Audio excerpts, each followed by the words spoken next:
I just stuck a bull. This bull has been sounding gnarly, nasty. On my right, there's two bulls fighting. I can see them going, their bodies moving back and forth between the trees. And then all of a sudden I hear this. There's another bull right there. Walking through his aspens. I shot him. You didn't hear that? No. Oh. We both just shot the same bull. He shot him first. He shot him first. Oh my gosh. What a heck of a pursuit, dude. All freaking day.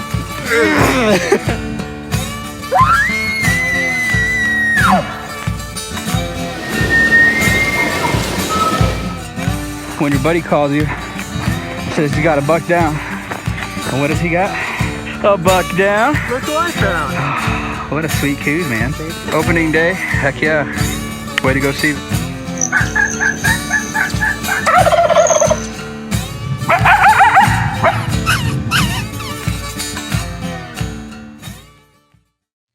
Arizona Archery Club is a premier partner with Bowhunting AZ. When it comes to attention to detail and a fiery passion, Arizona Archery Club brings it all to the table. With all the latest bows and archery equipment, you can demo every single model in person free of charge in their multiple demo rooms. Walk through the process with an experienced bow tech and see which bow is right for you without the sales pressure.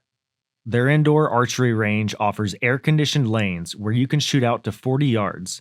Take this awesome opportunity to hone in your accuracy and technique. When you visit, be sure to mention that you're a listener to the Bowhunting AZ podcast. Let's all support local. Conquering your own dark mountain is no easy task. The backcountry requires grit and determination. Having quality supplements like Dark Mountain's Kodiak pre-workout, whey proteins, and nourishing recovery are all an essential part of your success in the journey to harvest from the land. Dark Mountain is a 2% for conservation company because they know that with a collective effort, we can cherish these resources for a long time to come. Use promo code BowhuntingAZ20 for 20% off your order at darkmountain.com. Remember, luck favors hard work.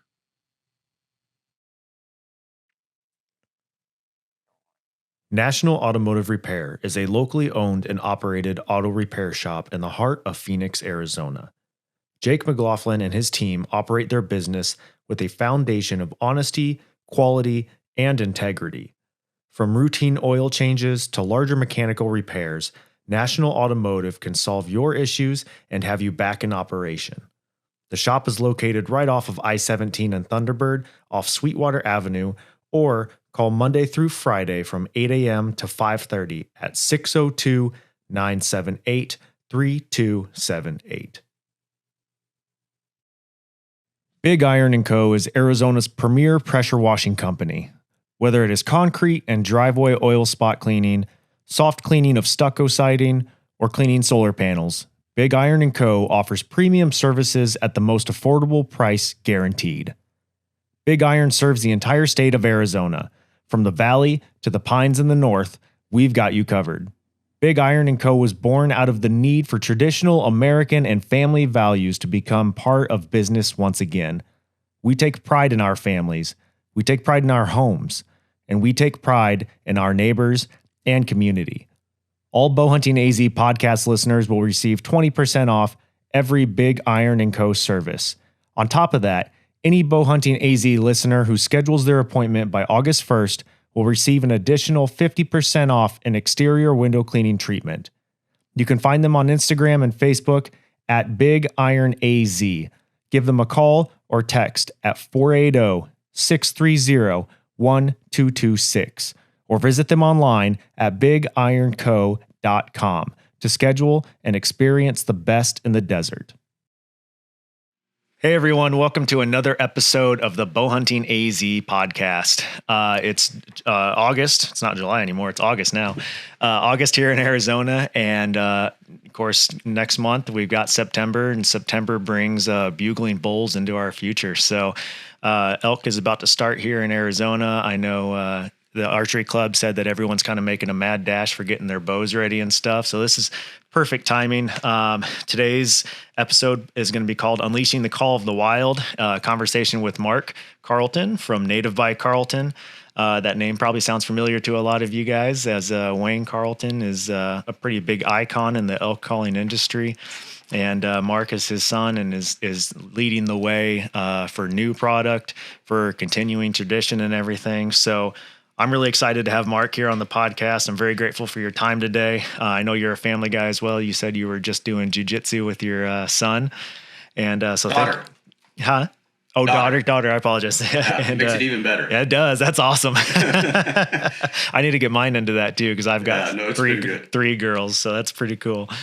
But yeah, so you're kind of head storming the way of everything now, kind of steering the ship per se of the company.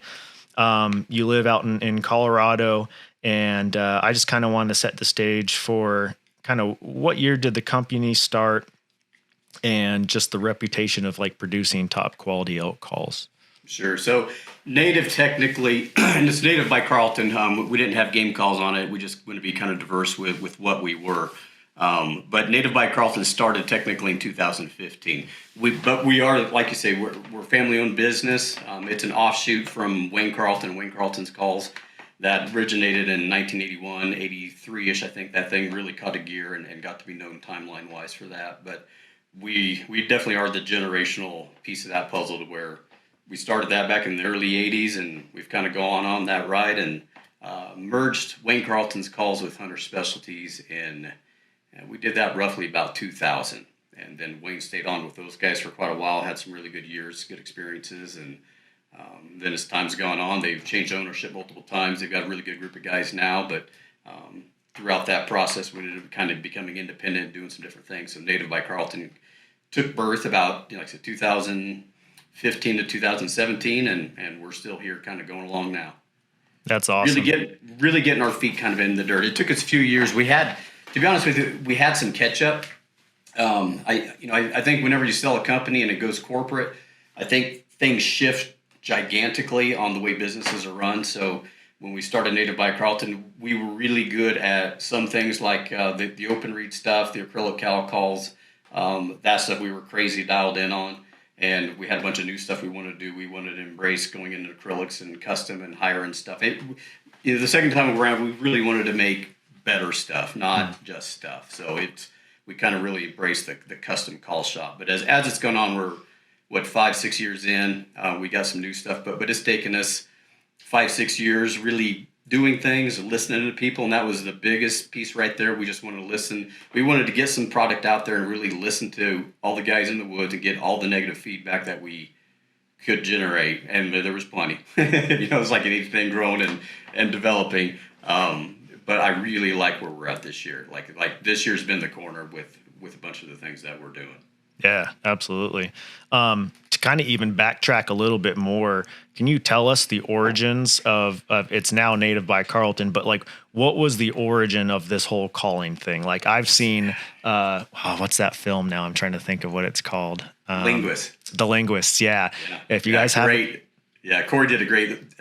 Corey and Canada did a great job with that. That was a cool piece. I was pumped to see your dad in there, though, man. That was cool because I was like, obviously there's multiple companies in the industry, but then they threw him in there, and I was already, a raving fan because I had met Wayne when he came out and did an elk seminar, and I think it was like 2018 or 2019. But that was cool to see because it tells kind of the origin of everything, which I'll let you go ahead and jump into.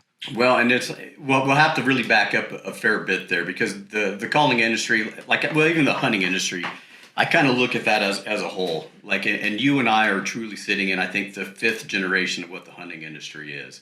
So I think if you go all the way back to Compton being the original seat for everything, and then that branched out to a couple small archery companies, and then Pope and Young and Ishii, and then that generated the next one, which was Fred Bear and that group of guys, and then my dad fell into that 4th generation of, the Bill Jordans and the Toxie Hawses and those guys that were still very much on the front end of development and figuring out what the industry looked like. But also those guys paved a ton of road, man. And Dad was definitely the Western face for that.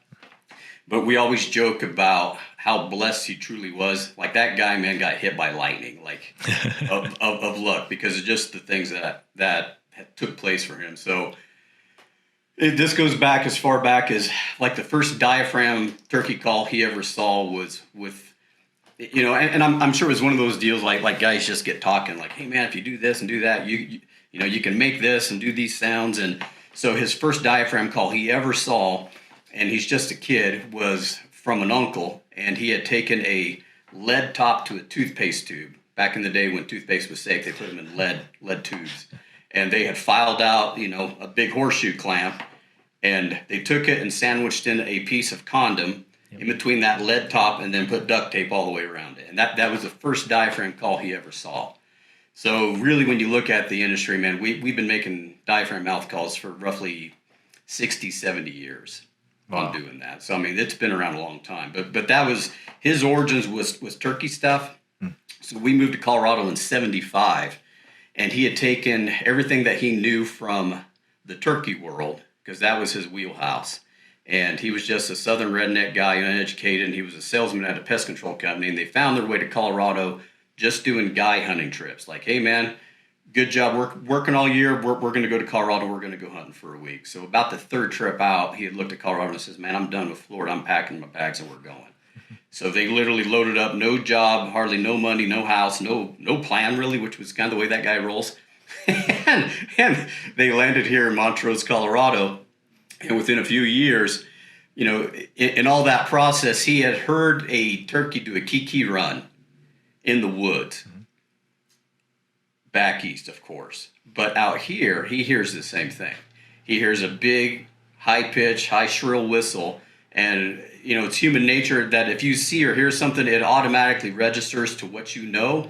Like, you don't place it into what you don't know. It automatically, like, you start, go back to repetition of things that you've heard before. So he actually had heard an elk bugle, thought it was a kiki run of a turkey in the fall, and it turned out to be an elk bugling. So that was a little piece, a little nugget that stuck with him for years, and he put two and two together. He's like, man, if an elk bugle sounds like a kiki run, if I can make that mistake, maybe I can bugle on a turkey reed.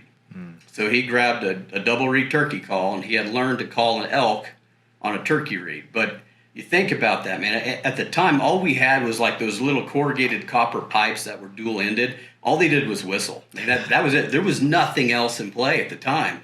So to go from that to the realisticness that a diaphragm call gave a guy, it was like catastrophic in the woods, man. It was like nuclear stuff. And locally here in town, he had gotten to know everybody, and everybody had gotten to know him. Dad was always just a really big personality and working business in town anyways. He got to know everybody. And he was always, you know, goofing around and blowing calls and this and that. So he'd got the reputation around town as being able to do this crazy stuff and sound just like an elk. So he ended up getting drafted into a hunt that the city had paid for. Oh, wow. For a writer from Outdoor Life, a guy by the name of Rich LaRocco. Rich is still alive and over in Salt Lake somewhere. I still need to reach out and touch base with the guy, because I still want to hear like his story of all this. Yeah. But even Dad laughs. So Dad gets drafted into guiding, and Montrose is putting the hunt together because they are trying to promote tourism and hunting back in Colorado again. So they're trying to generate income, right? So they put this hunt together. He gets drafted, and halfway through the hunt, you know, it's one of those, you hunt enough, man, that you get into some years and you get into some situations like they're lifetime experiences, and that stuff never happens again, breaks every rule out there. And he had one of those days with Rich LaRocco in his hip pocket. So Rich is out here to write an article like on guiding stuff in Montrose, Colorado, and he teams up with Dad in the middle of it, and all these things happen. Like elk are fighting, they're tearing down trees, 5 bullets, like shit. It never happens Just that way. The fan, yeah.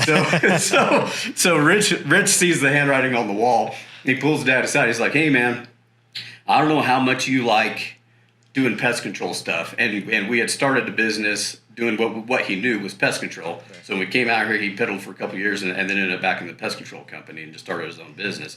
So Rich is, you know, I don't know how much you like killing bugs, but you are on fire with this thing. If you don't grab a hold of this idea, man, it's on you. And so within a year, and Rich came out the next season, Rich had come back out, did an article, went went national with outdoor life, and you think about it, man, back in the day, like 1981, 82, 83, dude, I mean, it was like we all went over to Johnny's house because his dad had the brand new satellite dish. Everybody was still on, a big old box set with 4 channels, and that's all there was. The only media we had, like, there was no hunting shows. We were still watching Fred Bear on PBS shoot polar bears, on a Sunday special. So it was right when all that stuff's, starting to change and mature and go into different directions. Right. So there's only a handful of magazines. So at the time, man, it was just like lightning in a bottle for him. That hit, and it just took off for him. And within 3-4 years, Wayne Carlton's Calls was up and running, and it was off to the races. And he sold the company. He sold the pest control company, I think, in '85. Okay. So he went from killing bugs to killing bulls. Yep. Yep. And it just became a household name because as soon as that hit, that storyline and just the Western Adventure, the destination hunting for guys. That was just such a dynamic, pivotal period in the industry in general that it just exploded him. And he just grabbed it, never said no to any opportunity, man, and just put his feet down and went for it. And, within years, now we're doing the first VHS tapes and we're doing hunting videos and it just started snowballing. Yeah. So it was a cool story for him. It kind of seems like how it goes in the hunting industry, right? Like once is. that ball gets rolling of whatever your endeavor is in this industry, like it just starts going and going and going. And pretty soon you're like, how did I get here? Yeah, and it is, man. But, I think the key thing for him was always, it was a right personality, right person, right place, right time. But at the same time, he just always said yes. He never turned down an opportunity. And even though, I can remember his first seminar he did, we were really tied into the Turkey Federation. And those guys really came in to be mentors and friends for him over the years. And I remember, I can barely remember this. I can remember doing his first seminar at the Elks Club here in Montrose, and he was petrified, to public speak and get up there on stage. And I remember Rob kept coming off the top and like, hey, Wayne, man, don't sweat this. You know more about calling elk than anybody else in this room. Don't back up. And he took that and just went with it for his whole career. That's awesome. Yeah, he did such a good job. Boy, I can pull it up here real quick, but his seminar is actually one of my episodes. Let's see here. Dude, if you've got a good copy of his seminar, like a video copy. I think I have a video copy. I know I for sure have the audio. I can't remember if I videoed it or not, but if you would be the only guy that has a video copy, and I have. Oh, really? I can't believe over all the years we never sat down, and I'm sure somebody's got it somewhere. Yeah. But yeah, I would love to just have a video because he was absolutely. I'll dig into mine. He was brilliant at public speaking. Oh, he did such a good job. That's why it was shocking to hear you say that he was petrified because, man, he just killed it. You could see not the salesman per se, but just like the ability to connect with people was there for sure. Yeah. But it's episode 11 on the podcast. So if you guys go on Spotify or iTunes, you can listen to it. It's Wayne Carlton. Let's talk a little bit now. So you've kind of set the foundation of the company, where it started, how the elk read came about. Let's fast forward a little bit now to you. So you're kind of in the transition of taking things over. Dad's got his own health issues and kind of stuff that he's dealing with. You guys just did a turkey hunt, which was pretty cool. Yeah. And now you're kind of at the helm of things. You're taking over and you're driving the ship now. Where do you how has the company evolved and positioning yourself as like a leader in producing the best elk calls now? For instance, so we'll dive more in depth about this, but like you've just dropped the new V3 frame. Kind of speak on that a little bit and what that's like. So when we really did Native, it was, there was a separation after we sold the Hunter Specialties where Dad was cut loose for a while. So we really kind of did Native as a good place for him to hang his hat and still be in the industry and do what he was good at for a long time.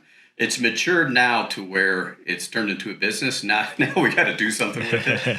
But, growing up, being a manufacturer, man, I'm pretty OCD and I kind of nerd out on stuff at a high level. And the calls has always been a big piece of that for me for whatever reason.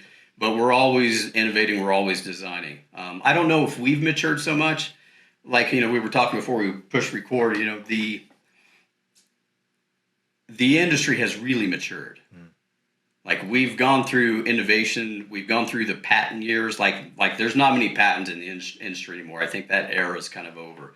So now we're getting to a point of what makes cults better, and I think a lot of that is being innovative, but also fit and finish, and really building everything the best that we can. There's always a thing in the industry that kind of drives me nuts, and it's just me personally. You know, I kind of get the theory, but the theory is like the middle-aged guys that buy stuff. It's just make the products good enough, and I was never wired that way. I was always wired to let's do stuff that makes no sense. Let's build it as good as we possibly can. And I mean, we go as far as to build a $500 elk call with a silver band and an ivory tooth in it. Yep. That makes no sense from a business standpoint. I just do it because I think it's cool. Yeah.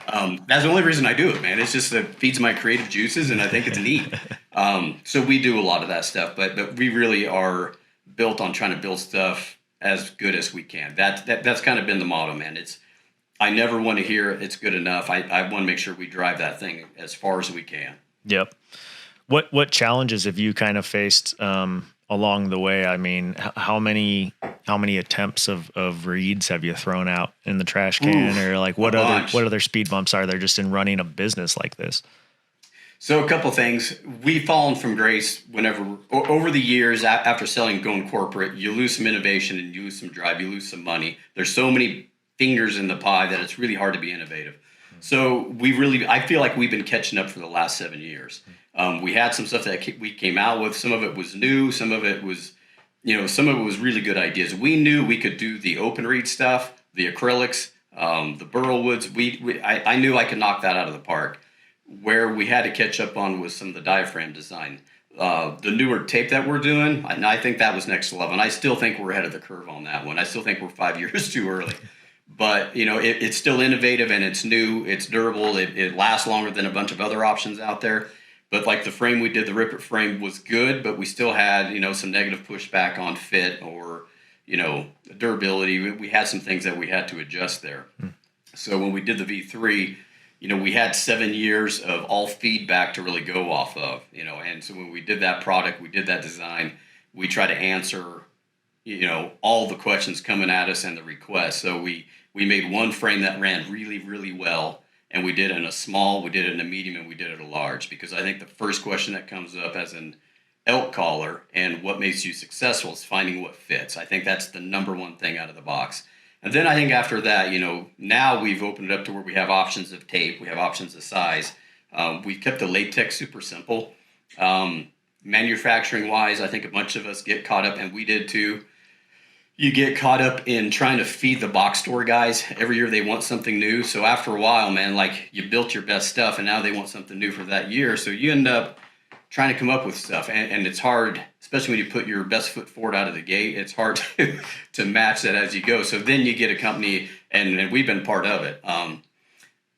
It's hard to come up with something new that's still as effective as what you just did. Yeah. So with what we've done with Native, we do a lot more online direct than what we used to. We still do service the mom and pops and, you know, some of the box stores, but we've kept it simple. So we did the 3 frames in the 3 best latexes, and we offered 2 different tape options that guys could call and order however they wanted to do it. So it was really diverse in thought as far as making sure we could fit what everybody wanted. Yeah, good. And then, you know, the other thing too, design wise, man, elk calls have changed a bunch since back in the day when we were building elk calls on a turkey platform. You know, that started everything, but man, the technology has really come a long ways.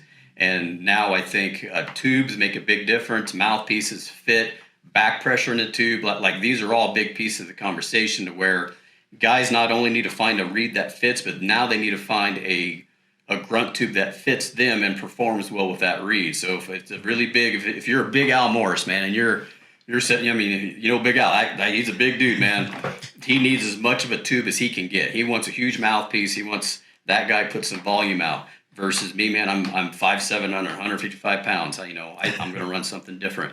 But the fit on the mouthpieces and the way the tubes operate make a difference. So guys really, I think, miss that boat, you know, and they need to be more aware of those things. Yeah, absolutely.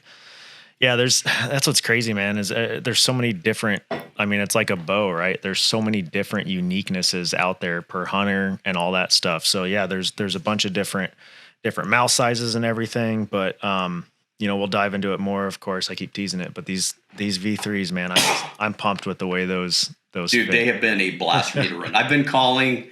I'm 47. I started running a diaphragm when I was 8 years old. I was in my first calling contest in the local county fair when I was 8.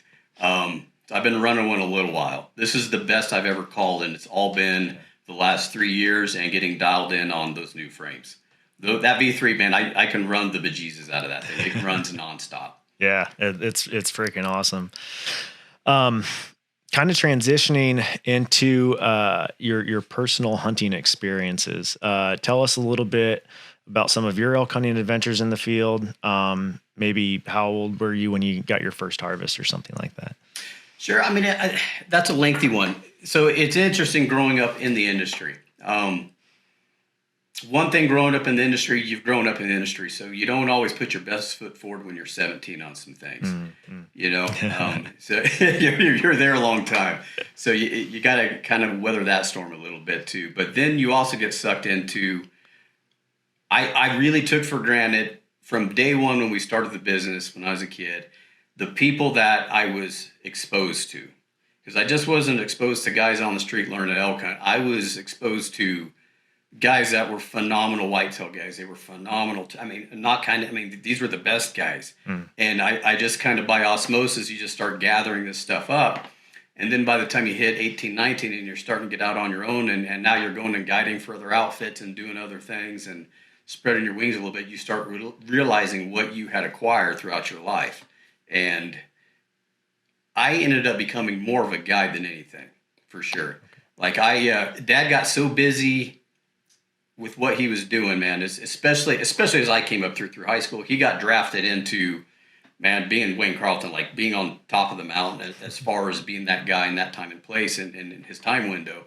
So he was gone like 250 days a year. So a lot of the hunting stuff I ended up doing by myself. So we did have a father-son trip like when I was 14, and we came out, we went hunting in Silverton, Colorado, and I called in my first elk there by myself. Dad was sick, he had Giardia. He was fighting off and on, and we got up the mountain, and he was tanked. And the elk are bugling. He's like, man, just go. You're on your own. And so sure enough, I get over there, and I call a bull into 15 yards and can't get a shot. But even as a kid at 14, man, to go over, do that, call that, and be so close and be immersed with what, is the main reason we all go call elk and we all hunt them is that exposure and have that elk bugling in your face and all those things, man. They just sinks in and sears into your flesh, man. It immediately becomes part of your identity. Right. So it was a few years later. Actually, I didn't kill my first bull till I was about 17. By the time you get up doing high school football and everything else, and I did that with Dad, with the camera guy. Still Silverton at the time. Silverton used to be a really good area to just go hunt, run and gun at. Okay. And then after that, man, I really got dumped into guiding because we always had buyers from Cabela's or Bass Pro, or we were, by then we got tied into the Elk Foundation TV show. So I ended up, I really look back at my career and I was either a guide or a cameraman, almost 24/7. So I'd get a couple days to hunt here and there. So a lot of my career ended up just being a professional guide. I was the last 10 years in, like being at the firehouse. So I don't think we covered that earlier. So my full-time day job is fire department. So I've been at Montrose Fire for about 11 years. That has also drafted me into taking a lot of buddies elk hunting. So we put a lot of guys first time elk on the ground, and that's been great. I've really enjoyed doing that. And even hunting wise, man, I've hunted enough now and seen enough. I'm almost to the point, almost, not quite. I got a good elk tag this year, and I'm slinging arrows. But I'm almost to a point that I could almost just take pictures and write articles and do those things. I did a hunt with John Gunderson over at King's Camo. He's one of their sales guys and long-term family friend. And dude, I ended up writing an article for Western Hunter and. But it was an epic hunt. The photography was phenomenal. The lighting was like it couldn't have turned out better, and that was as rewarding as anything, probably even more so. So it's been a part of a lot of hunts, man. Chasing Dad around, running the camera for him, watching him call in gators. Just all the shenanigans over the years. It's pretty much endless. I'm not even sure where to go with that question. Sure, To be honest with you, but I had a really good elk tag last year. Learned a bunch. Was completely on my own for the first time in a long time.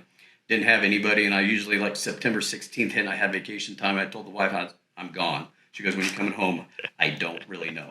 And I got into just some insane stuff by myself last year. Had some great world class encounters. Was in on a 380. I had elk chaos come in. I had 3 herds just converge together. One of those rare moments, we were talking about earlier. Yep. And had multiple 360s in front of me, and just a lifetime experience on that hunt. I ended up closing out the season with a decent bull on like third to last day. Missed a 360 out of that first herd that I got into. I had about a week over there, so made some mistakes, learned some stuff. I learned something too, man. When you guide and you run a camera a bunch, because we were talking earlier, you do a fair bit of it. You lose that killing edge. Yeah. Like you get out of the habit of shooting and putting a pin on hair and getting things done. Like you lose a little bit of an edge, and I definitely noticed that last year. I remember my dad making statements similar to this. And sure enough, man, I got into it last year. It's like, oof, I hadn't put anything on the ground in a while, man. And it shows. Yeah. Especially after I dropped a shot on the 360, So it's, that kind of drives it home. But still had an awesome year last year. And what I liked most about it was how much went out the window of what I thought I knew. Even though I consider myself pretty elite at what I do as far as calling, I got into that group that I ended up missing on. And I can tell you right now, I put a calc on my mouth. I put my grunt tube on my pack. I knocked an arrow, and I was in. Because calling was there was so much going on. Calling was a moot point, man. It was that my tactics completely changed. My one thing I'm best at, that's my biggest asset, I had to take and go, woo, and just toss it. Yeah. So, and then I had, the other mistake I made last year was out of the group that I killed on, I had 4 bulls bugling. And so I ended up shooting a decent little bull. He's really nice on one side, and then he's retarded on the other. But I get that done. I get him cut up. I'm packing him out. I'm halfway down to the trailhead. And in the middle of all this bugling had taken place, I heard a couple, like 2. Yep. Like in the middle, like I could barely hear it. Like, and it was just like this. And that was it, man. To the point I kind of like went over my head. And on my way out, I get back to the trailhead, and I'm just tortured myself. And we got a bunch of down timber. We still have a ton of beetle kill in Colorado. So I ended up having to invert this rack to go over all these logs. And when you're 5'7", man, it doesn't take much to have to walk over all the damn logs. So I get back down to the trail and beat to a frazzle. I look over to my left, and my whole hunt for that tag, because it was a good tag, was 300 or better, and then some. And I'm packing out, and that little low, subtle bugle that I missed that went right over my head was about a 350 that was sitting in the trail when I came out for he was at 15 yards for about 2 minutes. I could have killed him with a rock. So it was one of those deals. Like I said, I was rusty last year, had some things, just audibly miss some stuff, and, just give it time, listen more, slow down, same stuff. I'm just amazed at how long a guy does stuff, and it's just, it is never ending screwing up and learning. Yeah. Kind of dive into that right there, like never ending with learning, because how does your connection between like the passion for the outdoors and elk hunting, how much of that do you see transfer when you get back home and you start tinkering with stuff again? Like, are you just like reinvigorated after each one? Is there some sort of correlation there between those two? Yeah, I think so. Dude, to be honest with you, do you know why we do this? You know why you do it and I do it and every bow maker? It's because we get to keep our heads into hunting 365 days a year. Yep. Like there's no break for us. Like we're just tinkering. It keeps us enthused and like going out and practicing like your bow and trying to make sure you're in decent shape and going out and fishing and doing all that stuff, man, plays 365 days a year. It just keeps us immersed in it and keeps us going. That's the only reason guys do this for a living, Yep. There's not a great money in game calls. It just keeps our head in the game. Yeah. Yeah, absolutely. Just the fully all-in nerd aspect. Now you just get to eat, live, and breathe it. So, 24/7 for sure. So it's, I think you're always into it, but it's Yeah, I don't think I ever have any downtime. I'm always thinking about the next season. And one of the nice things, I will say this, one of the nice things about getting older, because I gripe all the other times about how fast time gets moving as our kids get older and we get to moving. Mm-hmm. But the nice piece of that puzzle is, dude, I just got off the mountain and we're fixing to go back in 30 days. Yeah.